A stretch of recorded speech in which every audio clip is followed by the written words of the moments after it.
talagang paulit-ulit ako, sino ba ang successor? Siyempre, siya ang vice president, siya magiging Eh, what if presidente. kung ano nga, Ikulong si Sarah. kasuhan siya. Oo, tama. Mayroong harapin talagang case talaga at pinipilit talagang bigyan Oo, talaga siya yun ng nga, case, di di ba? ba? Talagang ano yan eh, kumbaga sa Pero gobyerno, hindi siya sinabi ko na before, paupuin. malalagpasan naman yun. Kaya niya namang malampasan.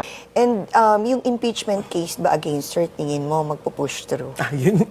To continue. Ayan, lumasa na. Sorry po. Another card pala yung kailangan dyan. ang divine and divine. Sorry Meron for pa that. rin, Tumatalon talaga siya. So we have here the hangman. So hangman, pending.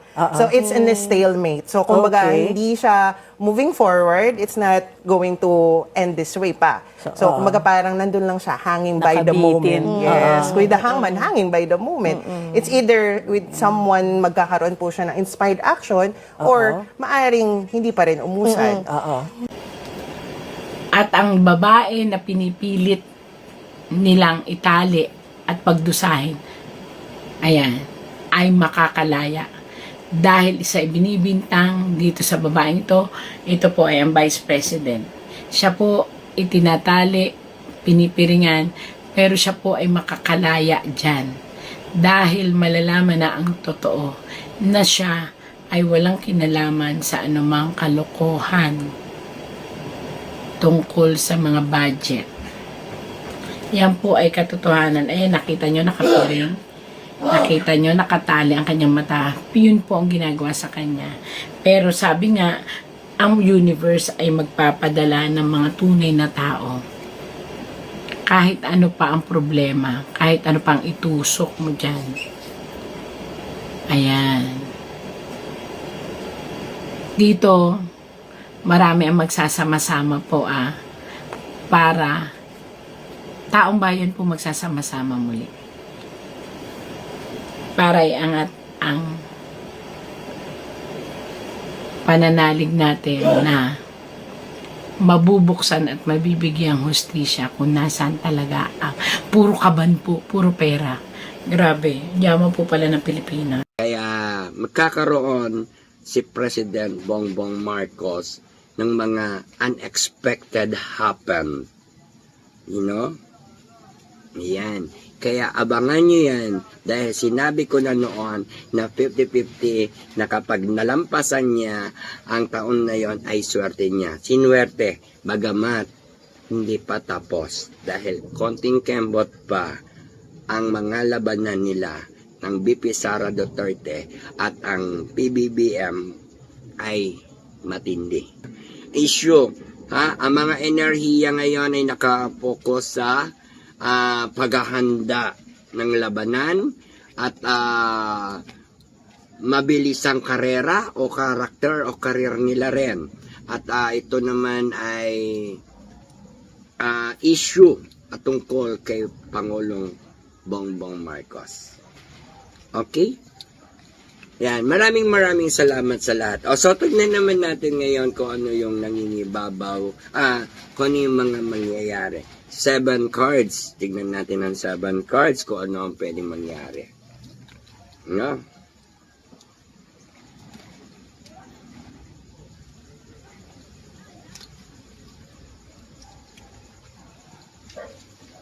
Ayan na, kinikilabutan ako pero dito makikita nyo na kung ano ang magaganda at malinaw na mangyayari at this time. Okay. Infinity. Number of 8, sapagkat ito ay pabalik-balik. Kaya huwag kayong magtaka kung ang mga issue o nangyayari sa panahon ngayon ay pabalik-balik, paikot-ikot, pasigway-sigway, at nililihis o nililin lang nila ang mga taong bayan o manonood. Kaya ganun na lang ang nangyayari. Na para bang naguguluhan, nagpi-50-50 palagi ang mga issue. No? Na meron inumpisahan, hindi matatapos, then another umpisa, another. So, ganun ang mga script at planted na mga playbook nila. So, nangyayari dito, magkakaroon ng pagtalikod, pagtalikod, pagpapasya, at paglalakbay ng mga tao. Lalo na sa ating mga pinananagot sa kasalanan o tungkol sa mga corruption. No? Meron silang mga pagtalikod, pagpapasya at paglalakbay. Kaya huwag kayong magtaka. Maraming pagsubok na pagdadaanan tayo, hindi lang ang mga politics system, damay ang taong bayan sapagkat hindi na pinoproblema ng mga politiko ang taong bayan. Ang pinoproblema ng taong bayan ang mga politiko. Di ba baligtad na? Oh. So ayan, meron ding haharaping malaking pagsubok ang family Duterte at ang family BBM Marcos. May isang lalaki na gustong tumakbo bilang presidente. No? Kaya abangan niyo yan. Eto na. Magwawatak-watak na ang palasyo o ang tower. Ano? Sapagkat babagsak na. Palagi itong namalabas sa mga parating. Dahil dito may mga magaganap at mangyayari na magkakawatak-watak na. So, maaaring kaguluhan sa palasyo at downfall. No? At magbabago ang sistema. Malagim ang mga pangyayari sa mga nangyayari ngayon sa administrasyon. Kaya sobrang gulo ang gulo-gulo. Diba? And then propose. Yan. Magkakaroon ng mga panibagong leadership or party list or mga teamwork ngayon. Kaya piliin nyo kung sino ang inyong iboboto o napupusuan na talagang makatutulong sa ating bansa at sa mamamayang Pilipino, maka-Diyos, makatao, at makabayan. Handa na ba kayo maging presidente si President VP Sara Duterte? Because she is the greatest. Eagle in the world, talagang powerful siya. Siya ang magtatagumpay kapag siya ang naging presidente, ay tagumpay din ang taong bayan. Kaya suportahan at ipanalangin, tulungan din natin ang pamilya Duterte sapagkat andyan ang pag-asa ng taong bayan. Kaya dadaan lahat sa justice system. Kaya timbangin nyo rin at kayo na rin ang mag-judge sa mga taong gusto nyo iupo sapagkat ang isyong malaki ngayon, lahat ng pangyayari ay puro na lamang kaso-kaso.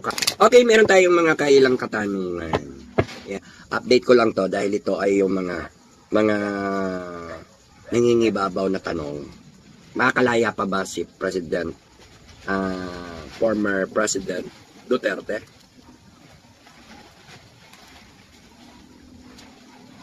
Number of 7. May nakikita na tayo na 70% and 30% makakauwi at makukuha ang kalayaan. Ngunit pagbalik ni President former Duterte ay para ba siyang makararamdam lalo ng sakit at inanakit sa mga hindi na ituloy na build or inaasahan ng mga taong bayan na ayaw niya dapat mangyari ay nangyari. Paghinayang. No? 70% na makabalik, buhay o patay, si President, former President Duterte. So, ayan po. Ngunit siya ay meron ng masakit at mahinang kapangangatawan at nararamdaman o karamdaman. No? Kaya, ipagdasal natin ang kanyang ang kalakasan at mabilis ang paglabas hanggang makita niya maging presidente si President VP Sara Duterte. Alright? Okay, next question. Marami bang makukulong sa partido ni President former Roa Duterte na involved doon sa kanyang kaso?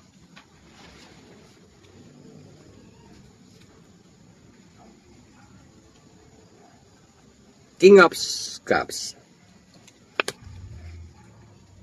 Nasa presidente ang desisyon. Alright? Alam na this. Kayo nang bahala mag-isip dyan. dahil maaari at may panganib na biglaan o hindi inaasahan na pwede silang kidnapin din at dalhin sa Hague.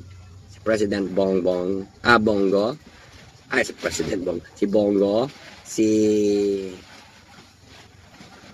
pangalan nito, si Bato, ayan, at iba pang mga kasamahan, no?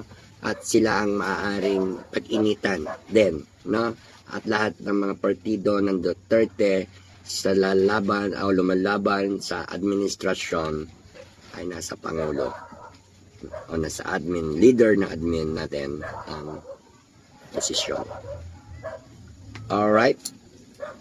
Okay. Magiging presidente na ba si President BP Sara Duterte? Kung mapapansin nyo, lagi ko sinasabi presidente. Si BP Sara. Okay.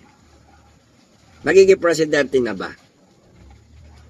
Meron pa ring lalaban kay karibal si President BP Sara Duterte sa pagtakbo ng 2038, babae din, no? Thunder Peretay Catwoman, no? Maaring susubukin siya ng isang babae na matalo sa kanyang pagtakbo.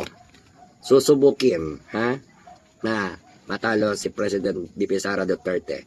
Kaya meron pa ring susubok o magtatangka lumaban sa President BP Sara Duterte 2028. Okay? Dahil dito, magiging harass or madalian ang mga proseso na hindi nila hahayaang maging presidente si BP Sara sapagkat isa sa kanila ang magiging presidente. Sinabi ko po, sabi sa akin, guy, yung mga salita mo nakakapagpalakas kay Sara Duterte. Sabi ko, mali yan.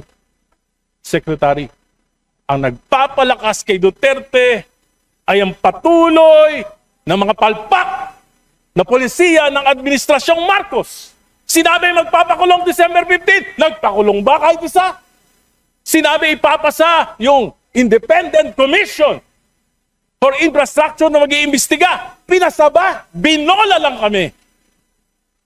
Sabi, magpapasa ng isang makatotohanang anti-political dynasty. Ipa-priority. Ano nangyari?